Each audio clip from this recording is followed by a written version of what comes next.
2000 years ago, Jerusalem was very silent.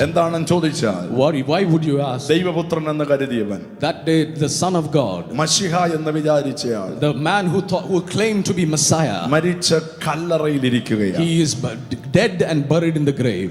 വാസ്തവത്തിൽ ഇസ്രായേലിലുള്ള യഹൂദന്മാർ വിചാരിച്ചത് റോമൻ ഭരണകൂടത്തിനകത്തുനിന്ന് ഞങ്ങളെ രക്ഷിക്കാൻ മശിഹ വാളുമായി വരുമെന്ന്. The Jews believed that Messiah would come with a sword and deliver them from the Roman rule. പക്ഷേ 33 വർഷത്തിൽ ഒരു ദിവസം പോലും യേശു വാൾ കയ്യിലെടുത്തില്ല. But in the 33 years of Jesus' life, he never lifted a sword in his hand. അവർ വിചാരിച്ചത് മശിഹ ഒരു രാജാവായി സിംഹാസനമൊക്കെ ഇട്ട് യെരൂശലേമിൽ ഇരുന്ന് ഭരിക്കുമെന്നാണ്. The Jews thought that Messiah will come like a king and reign in Jerusalem. എന്നാൽ യേശുവിന്റെ ഇഷ്ടം യെരൂശലേമിൽ ഒരു കസാരയിൽ ഇരിക്കുന്നതല്ല, നിന്റെ ഹൃദയത്തിനകത്ത് ഇരിക്കുന്നതാണ്. But Jesus' desire is not to sit on a throne in Jerusalem, but to sit in the throne of your heart. വെള്ളിയാഴ്ച യേശുവിനെ ക്രൂശിച്ചു. Friday Jesus was crucified. മരിക്കുന്നതിന് മുമ്പ് യേശു തന്റെ അടുത്ത് ക്രൂശിക്കപ്പെട്ട കള്ളനോട് ഇങ്ങനെ പറഞ്ഞു. On the cross he spoke to the thief with him.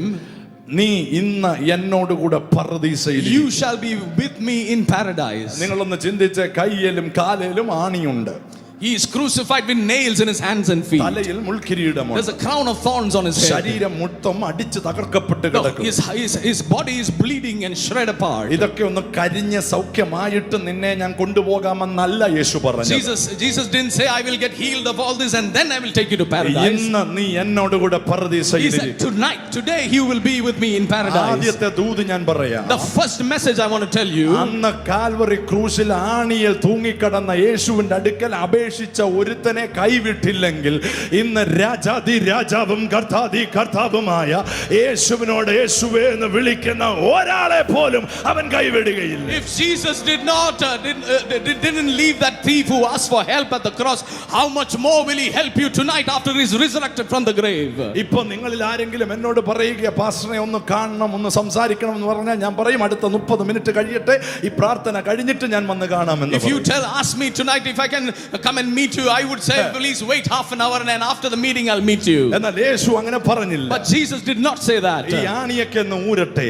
And when he was nailed on the cross, മുൾക്കിരീടമൊക്കെ ഒന്ന് മാറട്ടെ. and let me remove this cross from my head. മുൾക്കിരീടം ഉള്ള മുറിവുകളൊക്കെ സൗഖ്യമാകട്ടെ. Let my wounds be healed. എന്നിട്ട് ഞാൻ ആലോചിക്കാമെന്നല്ല പറഞ്ഞു. And then I will come and see you is not what he said. നീ വിളിച്ചത് മനഃപൂർവ്വമാണെങ്കിൽ, and if you have called sincerely, നീ വിളിച്ചത് sincere ആയിട്ടാണെങ്കിൽ, if you have called him from your heart, നാളെയല്ല, not tomorrow, 6 മാസം കഴിഞ്ഞിട്ടല്ല, not 6 months later, tonight, നീ എൻ്റെ അത്ഭുതത്തെ കാണാൻ, you shall see my miracle. തിരിച്ചു വീട്ടിൽ ചെല്ലുമ്പോൾ, before you when you reach home, നിനക്ക് വേണ്ടി അത്ഭുതങ്ങളെ ദൈവം അവിടെ ഒരുക്കുകയാണ്. the Lord is preparing a miracle for you in your home. നിന്റെ വീട് അത്ഭുതങ്ങളുടെ അന്തരീക്ഷമായി മാറാൻ, your house is going to be an atmosphere of miracles.